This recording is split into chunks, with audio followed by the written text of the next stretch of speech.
tal? ¿Cómo están? Yo con el gusto de saludarlos una vez más desde esta bendita señal de María Visión Luz Católica. Mi nombre es Manuel Ocampo Ponce y como siempre contentísimo de compartir con ustedes, de que nos permita entrar a sus hogares y con esta sesión, una sesión más de su programa Concilios. El día de hoy tendremos un programa muy interesante como siempre, un programa dedicado a los obispos, al decreto sobre el ministerio pastoral de los obispos del Concilio Vaticano II, un documento importante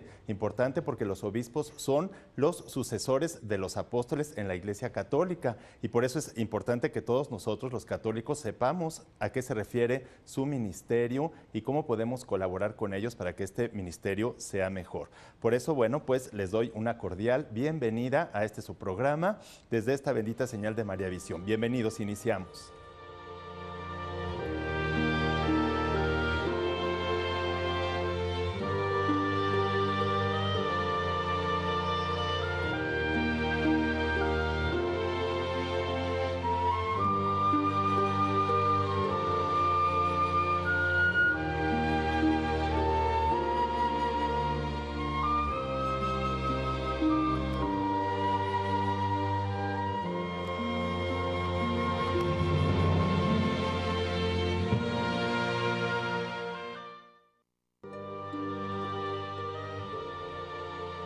Aquí en su programa Concilios, muy contentos de que nos permita entrar a sus hogares. Este programa trata del concilio, de los concilios de la Iglesia, sobre todo de los concilios ecuménicos, es decir, asambleas que se dedican a toda la Iglesia Católica y que, bueno, pues tratan de asuntos muy importantes relacionados principalmente con lo que se refiere a la doctrina, al dogma y a las costumbres, a la moral. El último concilio ecuménico de toda la Iglesia se celebró el siglo pasado, en los años 60, y fue el Concilio Ecuménico Vaticano II. De este concilio se generaron muchísimos documentos oficiales de la Iglesia que constituyen parte de la tradición de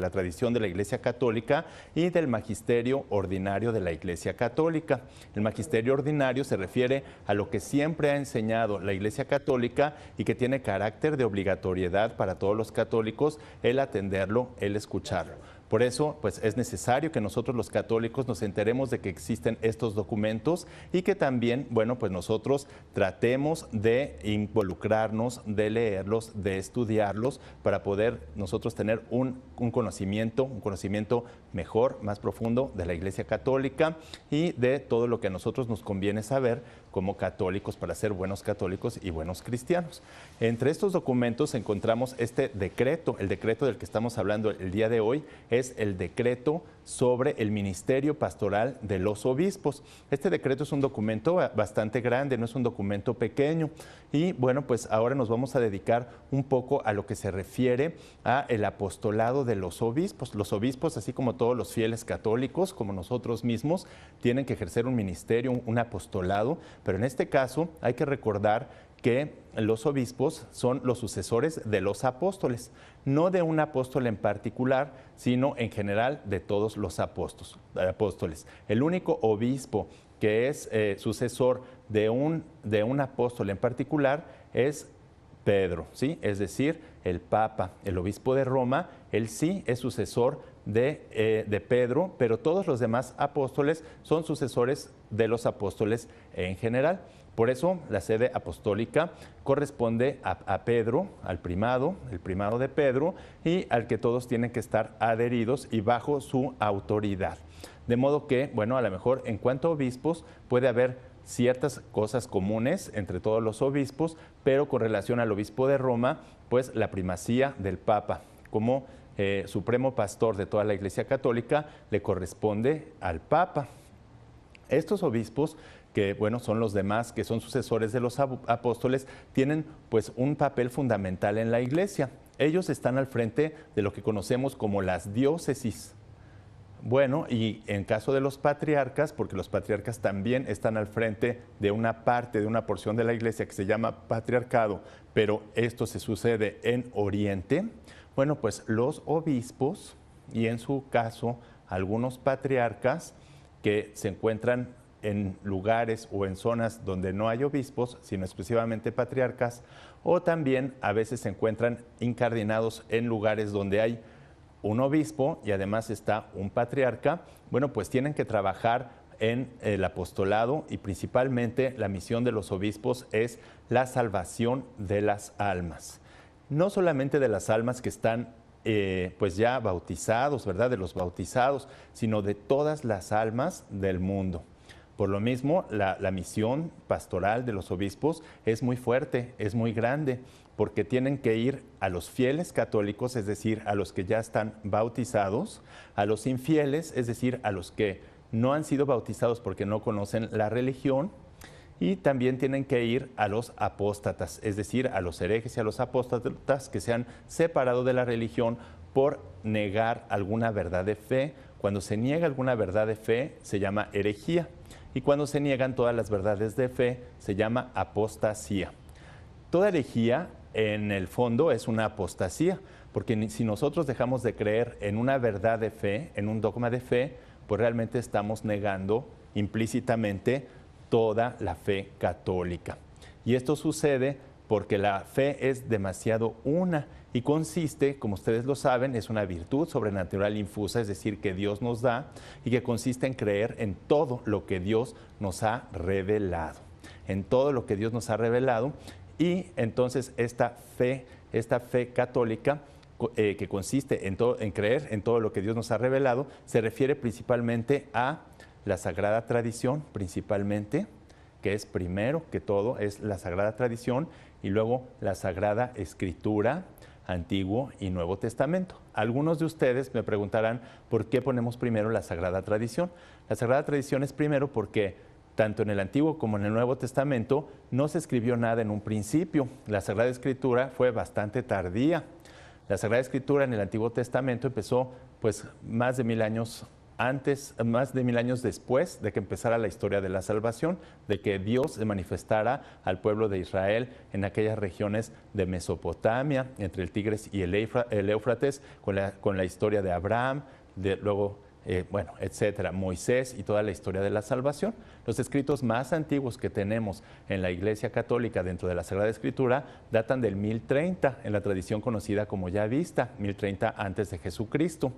Y después pues vamos encontrando, además de estos fragmentos, otros documentos que datan de otros siglos posteriores al 1030. Y en el Nuevo Testamento, pues también, ¿verdad? Al principio Jesucristo pues no escribió absolutamente nada, sino que todo lo hizo a través de su testimonio de vida, su testimonio personal, de su palabra y de las obras que realizó, que confirmaban lo que decía con sus palabras. Y ya tardíamente los apóstoles, cuando se dieron cuenta, ¿verdad?, que no llegaba el fin de los tiempos, porque ellos en un principio pensaron que iba a llegar muy pronto el final de los tiempos y estaban preparados ya para esa parucía, para esa segunda venida del Señor. Y cuando se dieron cuenta que esto no sucedía, pues entonces dijeron, bueno, pues hay la necesidad de escribir, sobre todo porque vieron que había amenaza de ciertas desviaciones. Y así es como los grupos, ¿verdad?, de apostolado de los apóstoles empezaron a escribir, y otros grupos también que escribieron historias, relatos, que después tuvieron que someterse a un canon, al canon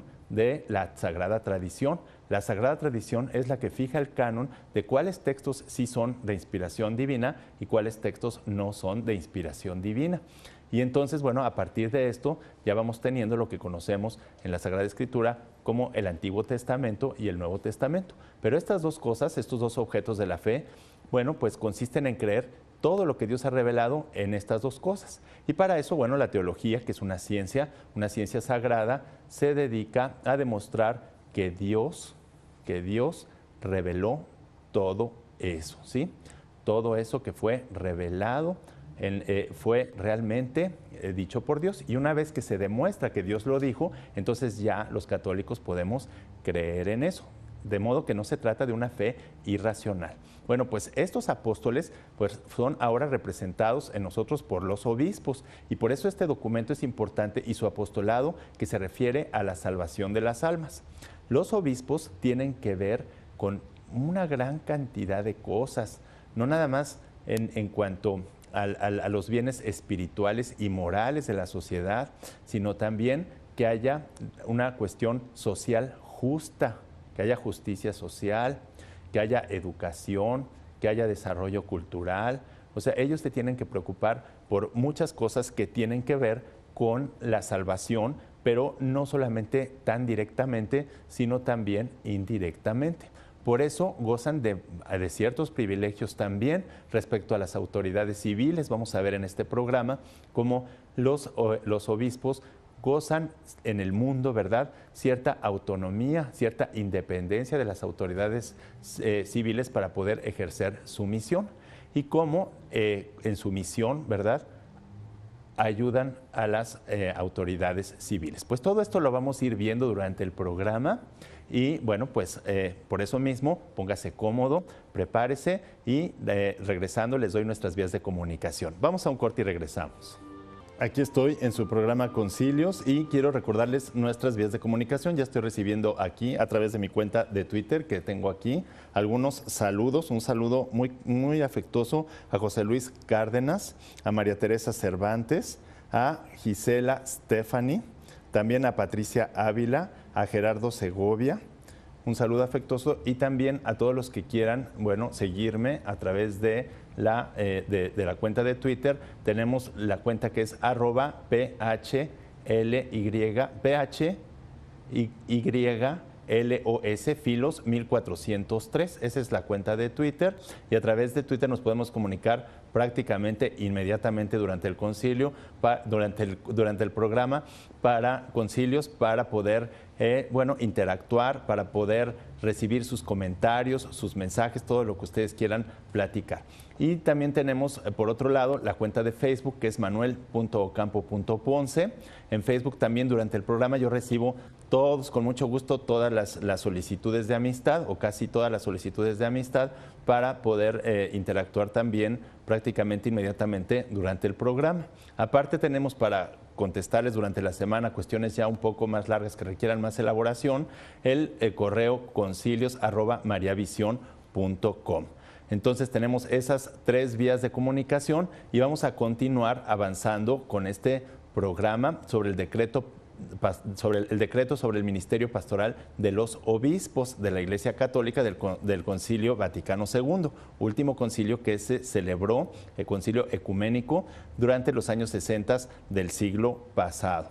Bueno, y para avanzar un poquito más, pues vamos a ver, ¿verdad?, cómo los obispos, por la calidad o por la naturaleza de su ministerio, de su apostolado, tienen que realizar muchas obras dentro de sus diócesis. La Iglesia está dividida en porciones territoriales que se llaman diócesis, son una parte de tierra. Y esta parte de tierra tiene una densidad de población, pero tiene diferentes características según las distintas regiones del mundo. Hay lugares donde pues, son lugares rurales, hay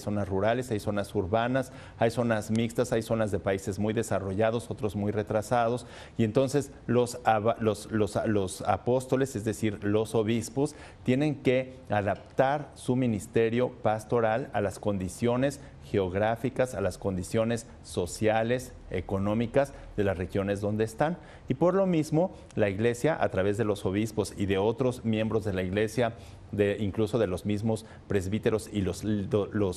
diáconos y los laicos también. Por eso es muy importante que los laicos trabajemos con los obispos, porque hay que realizar muchas investigaciones de tipo social, de tipo demográfico, de tipo económico, para poder llegar y adaptarse a las condiciones de la población. Esto es interesante porque aquí se trata, ¿verdad?, no de que si tú llegas a un lugar donde hay árboles, pues ya en la iglesia no vas a poner bancas, sino vas a poner árboles para que la gente se suba en los árboles. No se trata de eso, sino de lo que se trata esta adaptación es de ver la manera de hacer llegar mejor el mensaje del Evangelio para que esa población suba al nivel que requiere la cultura católica. No tanto es que la Iglesia se baje a un nivel donde se disuelva y se pierda la unidad con toda la Iglesia, sino que manteniendo la unidad de la Iglesia y comprendiendo muy bien a través de investigaciones sociales, sobre todo las características de esa población, el mensaje llegue adecuadamente a todos. Y además, bueno, el obispo también no sea una porción demasiado grande de tierra que no pueda él estar, muy atento de lo que es cada una de las almas. esta atención que presta el obispo a cada una de las almas, lo hace a través, a veces personalmente, que eso es lo ideal, pero si no, ¿verdad? Porque hay diócesis demasiado grandes o otras que no son demasiado grandes, pero la densidad de población es muy grande. Bueno, pues entonces se hace a través de los párrocos, de los presbíteros, que en las parroquias son los párrocos, y estos párrocos, pues de alguna manera son los colaboradores más cercanos de los obispos para hacer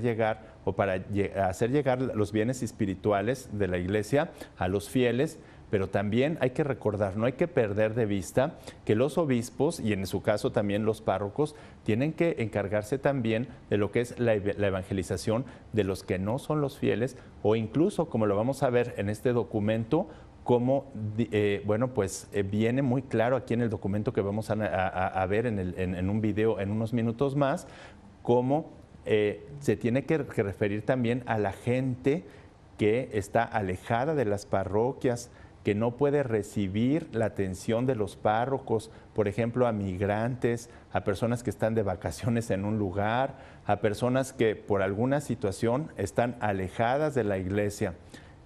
Acuérdense que Cristo fue muy, muy claro en esto, de ir por los que están, de la oveja que está separada, de la oveja que está perdida, de la oveja que no encuentra el camino. No se trata nada más de trabajar, hay que a gusto aquí en mi parroquia o en mi diócesis con todos los que son bautizados, con la gente que está comprometida, y luego los demás, pues ahí, ¿verdad? Que se las arreglen como quieran, pues como no se acercan, pues entonces que le hagan como puedan. No, esa no es la situación de misión o de ministerio, de su ministerio pastoral de los obispos, sino que tienen que ir principalmente a estos sectores. Pero bueno, para esto, para que no nos desviemos, ¿verdad?, de las palabras textuales del Concilio Vaticano II que vienen en este documento, hemos preparado un material que viene muy claro y con las palabras textuales para que todos ustedes tengan acceso a esta información tan importante. Vamos al material.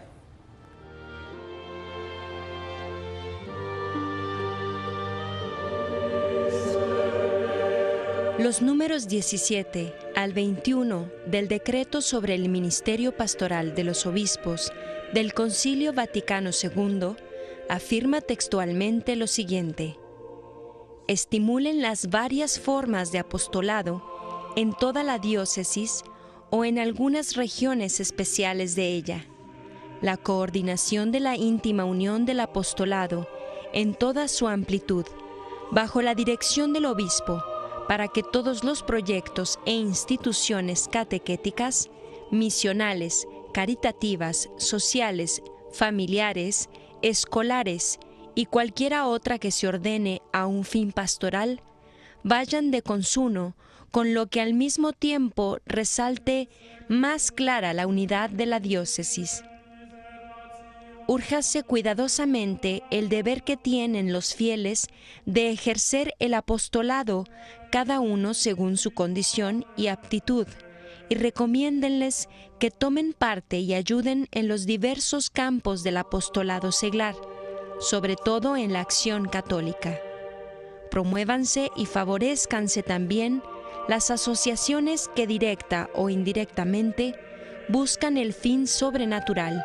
esto es, conseguir una vida más perfecta para anunciar a todos el Evangelio de Cristo, para promover la doctrina cristiana y el incremento del culto público para buscar los fines sociales o para realizar obras de piedad y de caridad. Las formas del apostolado han de acomodarse convenientemente a las necesidades actuales,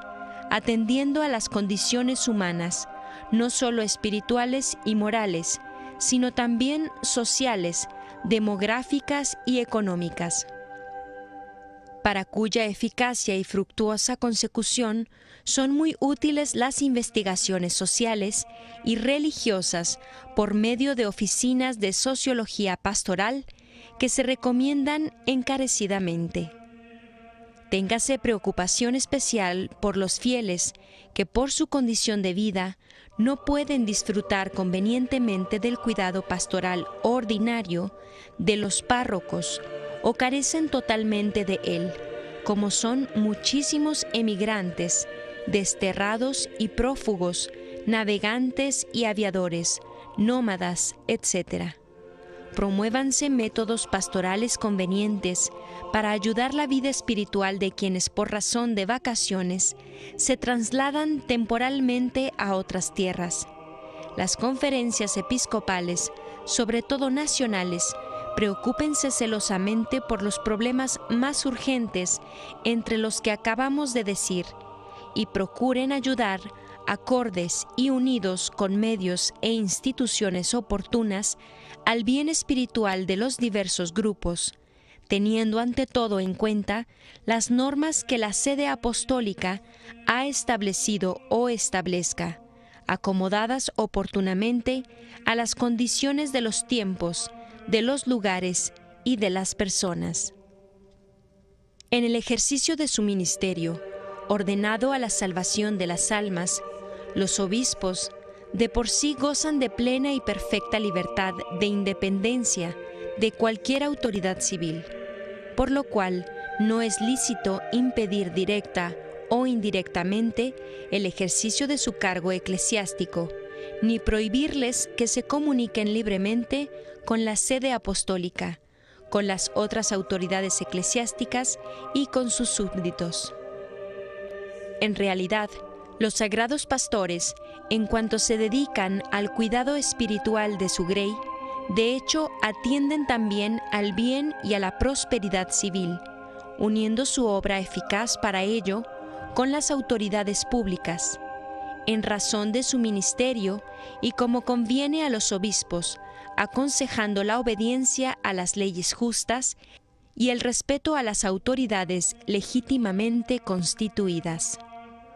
Puesto que el ministerio de los obispos fue instituido por Cristo Señor y se ordena a un fin espiritual y sobrenatural,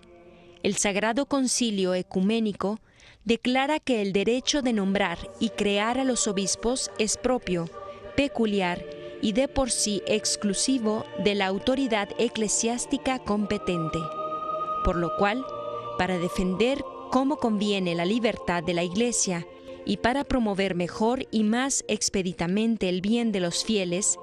desea el Sagrado Concilio que en lo sucesivo no se concedan más a las autoridades civiles ni derechos ni privilegios de elección, nombramiento, presentación o designación para el ministerio episcopal,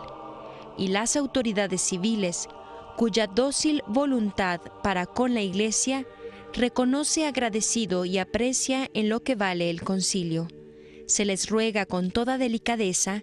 que se dignen renunciar por su propia voluntad, efectuados los convenientes tratados con la sede apostólica, a los derechos o privilegios referidos de que disfruten actualmente por convenio o por costumbre. Por ser de tanta trascendencia y responsabilidad el ministerio pastoral de los obispos, a los obispos diocesanos y a los que en derecho se les equiparan, si por la edad avanzada o por otra causa grave se hacen menos aptos para el cumplimiento de su cargo, se les ruega encarecidamente que o bien ellos espontáneamente invitados por la autoridad competente presenten la renuncia de su cargo. Si la aceptare la autoridad competente, ella proveerá en cuanto a la congrua sustentación de los renunciantes y al reconocimiento de los derechos especiales que les atañen. Ya estamos aquí de regreso en su programa Concilios y bueno, si ustedes se fijaron en el material que hemos pasado sobre el Concilio Vaticano II, sobre este documento, el decreto sobre el Ministerio Pastoral de los Obispos, bueno, pues yo quisiera resaltar dos aspectos importantes que venían al final del documento. Y el primero es acerca de que, bueno, los obispos tienen plena independencia de lo que se refiere a las autoridades civiles,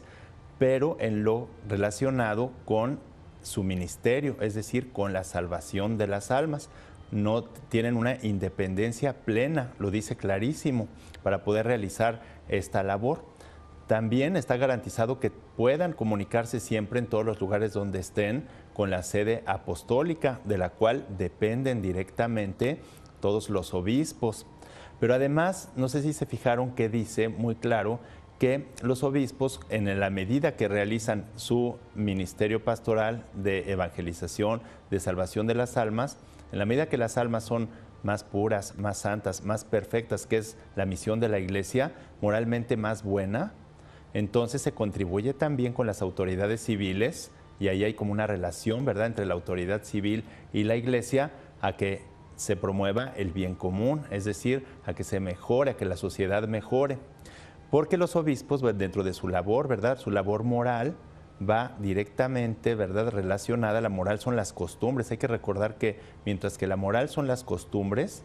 tenemos dos ciencias que estudian estas costumbres, que son la ética o filosofía moral, que las estudia desde el punto de vista científico-filosófico, y después la teología moral, que sirviéndose de la ética o filosofía moral, llega hasta un nivel más profundo. Bueno, pues el obispo, cuando se perfeccionan las almas y se hacen mejores, pues se hace mejor la sociedad y contribuye mejor al cumplimiento de las leyes civiles. Pero no sé si se dieron cuenta que decía de las leyes justas, y luego también decía de las autoridades legítimas. Para que una ley civil sea justa, tiene que ir conforme a la ley natural. Ahora vemos que en los gobiernos de los estados, y esto ha sucedido a todo lo largo de la historia, ¿verdad?, porque las leyes civiles a veces se sacan por consensos, a veces por la autoridad de algún gobernante en sistemas, por ejemplo, tiránicos o dictatoriales, o también en los muy democráticos, ¿verdad?, donde el pueblo no tiene formación o preparación moral, pues se van autorizando y promoviendo leyes que van en contra de lo que es la naturaleza, los derechos humanos, de la dignidad de la persona, como son las leyes pro aborto, las leyes pro eutanasia y otras leyes que atentan gravemente, ¿verdad? Bueno, pues en estos casos no puede alentar el obispo a que los ciudadanos cumplan con esas leyes, sino que tiene que ser muy claros los obispos en decirle a la población que eso no es cristiano y eso no conviene a lo que es el plan que Cristo ha tenido para nosotros. Eso es muy importante, es una labor muy fuerte de los obispos, y por esto pues es peligrosa también, porque a veces tienen que ser demasiado claros con el pueblo para que no haya confusión, y también cuando las autoridades no son legítimas, es decir, cuando no obran conforme a la verdad o no llegaron al poder legítimamente. Y legítimamente en la Iglesia no significa por la votación de las mayorías, porque ya vemos que las mayorías se pueden equivocar, sino más bien que sea una autoridad legítima por naturaleza, es decir, que tenga las características objetivas para gobernar. Vean cómo todos estos documentos tienen una gran riqueza, una gran profundidad, y cuando nosotros conocemos la doctrina católica podemos pues conocer mejor, ¿verdad?, cuál es el verdadero sentido de estos documentos. Pero bueno, para no desviarnos, ¿verdad?, hay que ver otra partecita más de este documento, y para eso también hemos preparado este material para avanzar un poco más, del cual les pido, como siempre, que pongan mucha atención para que no se nos escape nada. Vamos al material.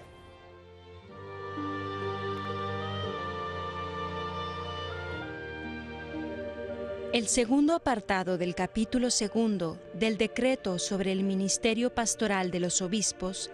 se refiere a la circunscripción de la diócesis con las siguientes palabras textuales.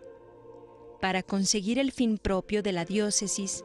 conviene que se manifieste claramente a la misma diócesis, que los obispos puedan cumplir con eficacia sus deberes pastorales,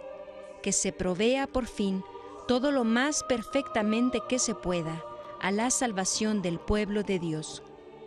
Esto exige, por una parte, la conveniente circunscripción de los límites territoriales de la diócesis, y por otra, la distribución racional y acomodada a las exigencias del apostolado, de los clérigos y de las disponibilidades. Todo ello redunda en bien no solo de los clérigos y de los fieles, a los que directamente atañe, sino también de toda la Iglesia católica. Así pues, en lo que se refiere a las delimitaciones de las diócesis, dispone el Santo Concilio que, según las exigencias del bien de las almas, se revisen prudentemente cuanto antes, dividiéndolas o desmembrándolas o uniéndolas o cambiando sus límites o eligiendo un lugar más conveniente para las sedes episcopales, o por fin, disponiéndolas según una nueva ordenación, sobre todo tratándose de las que abarcan ciudades muy grandes. En la revisión de las demarcaciones de las diócesis, hay que asegurar sobre todo la unidad orgánica de cada diócesis, en cuanto al cuerpo viviente. En cada caso, observadas todas las circunstancias, téngase presentes estos criterios generales. Número 1.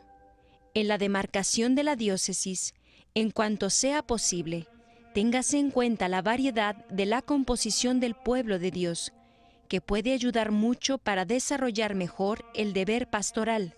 Al mismo tiempo, procúrese que las conglomeraciones demográficas de este pueblo coincidan en lo posible con los servicios e instituciones sociales que constituyen su misma estructura orgánica, por lo cual el territorio de cada diócesis ha de ser continuo.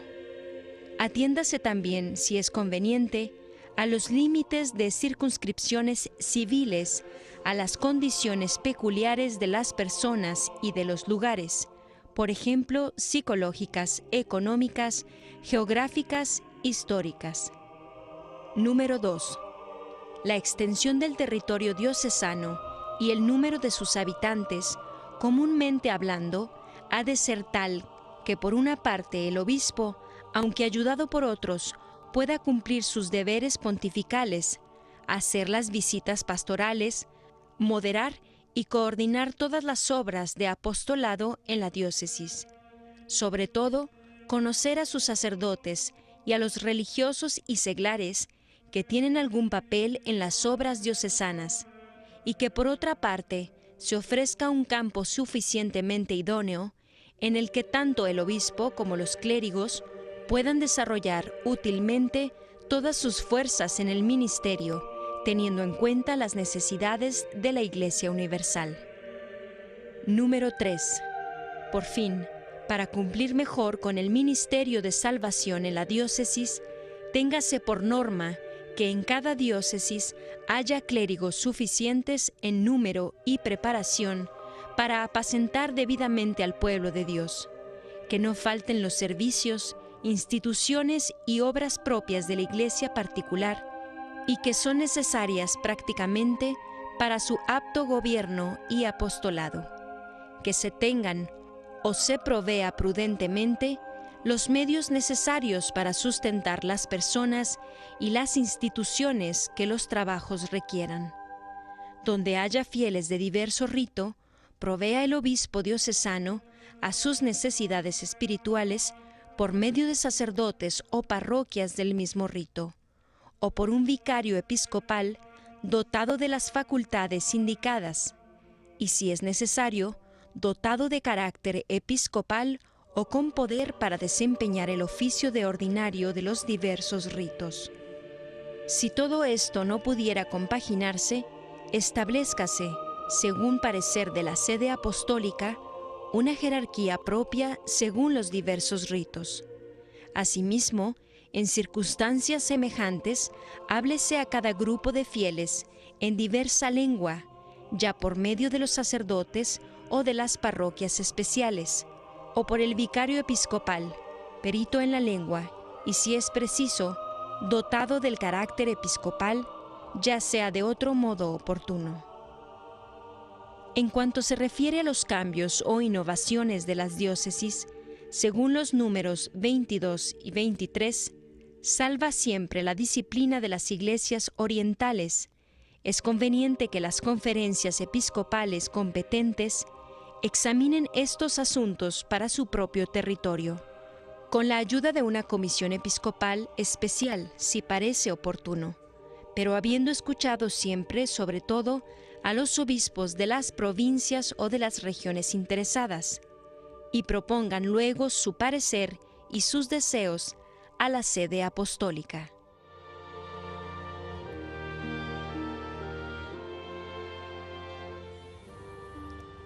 Ya estamos aquí de regreso, pues ya ven ustedes cuánta riqueza en este documento tan importante del Concilio Vaticano II, que es este decreto sobre el ministerio pastoral de los obispos del Concilio Vaticano II, el último concilio ecuménico. Hay que resaltar también en este documento cómo,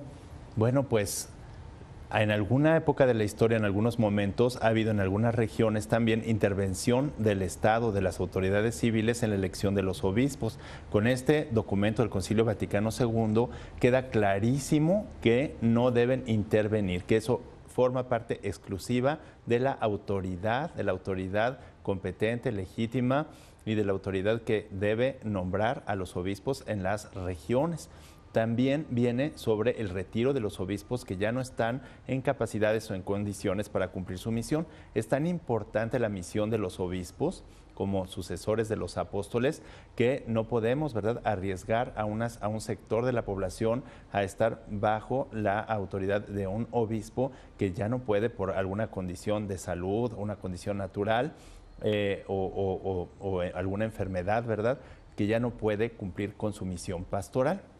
También, ¿verdad?, hay que resaltar aquí, en cuanto a lo que se refiere a las demarcaciones de la diócesis, la naturaleza de estas diócesis y las características que hay que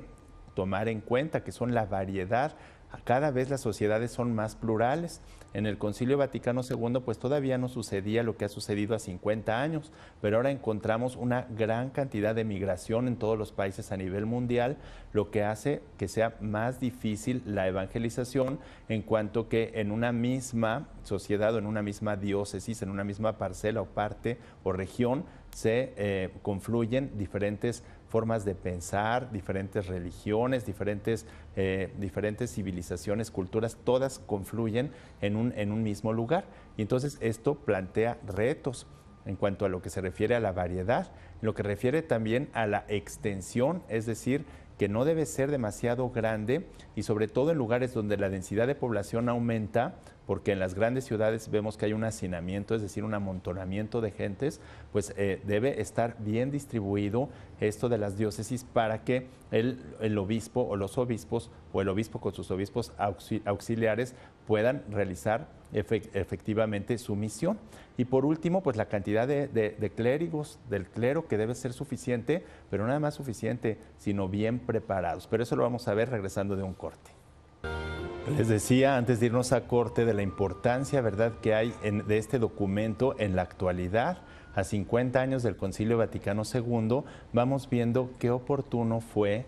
prever la situación que tenemos ahora, 50 años después, en donde con tanta migración, ¿verdad?, las poblaciones, los países se van haciendo como que globales y a la vez los sistemas políticos y los sistemas sociales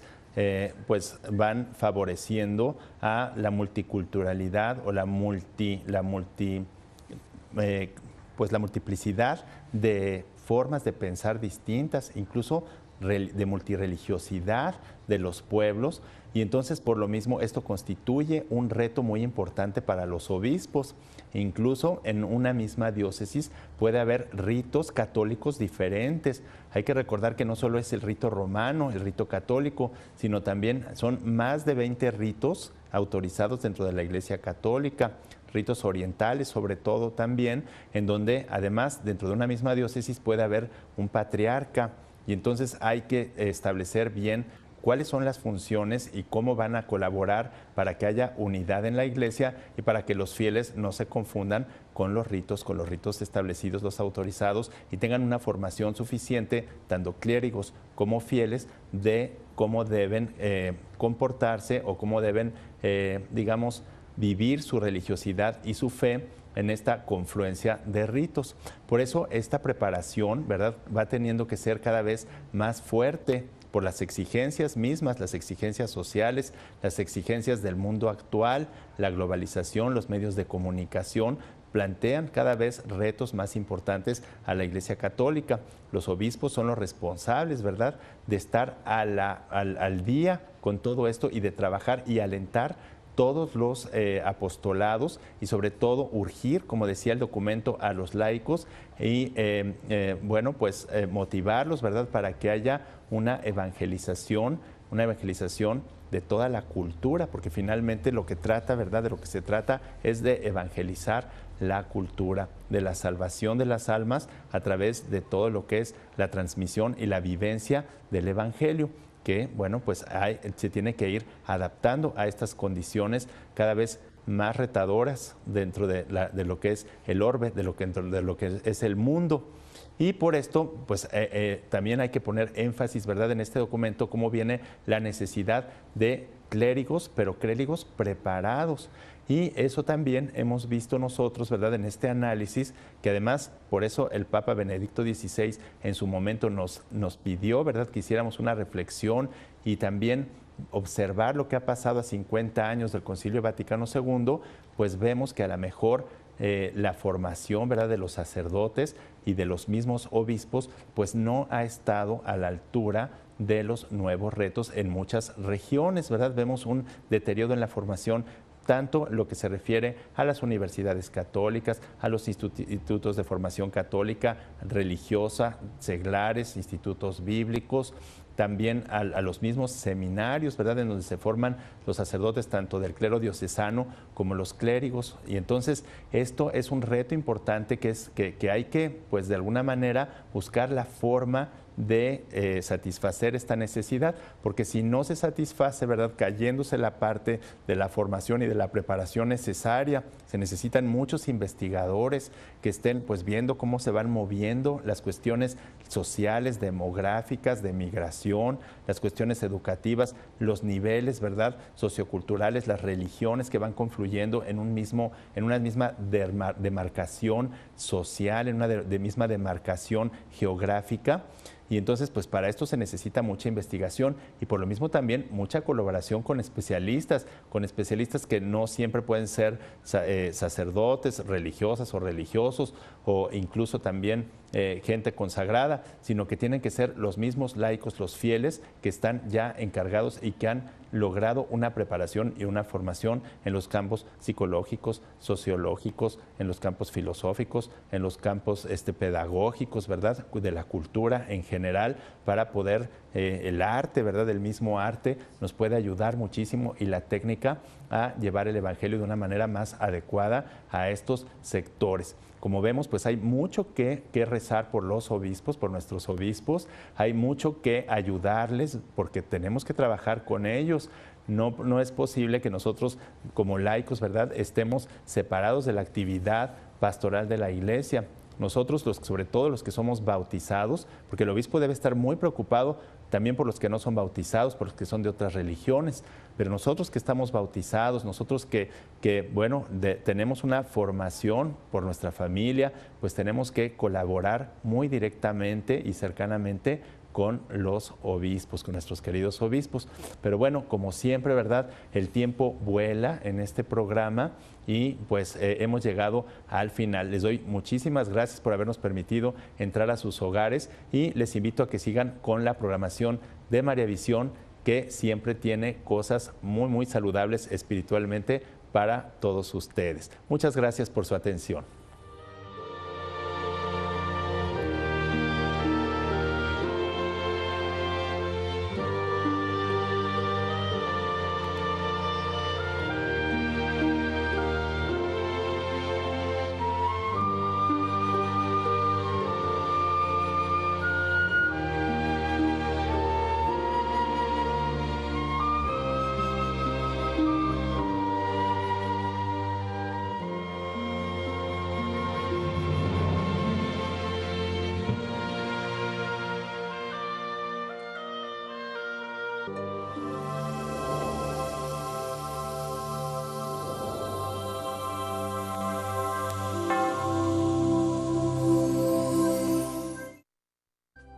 Si usted desea una copia de este programa, por favor contáctenos a los siguientes teléfonos. Desde el extranjero,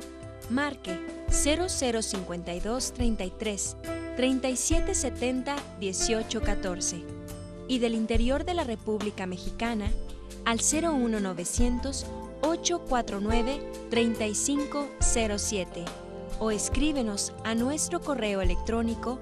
tiendavirtual@mariavision.com.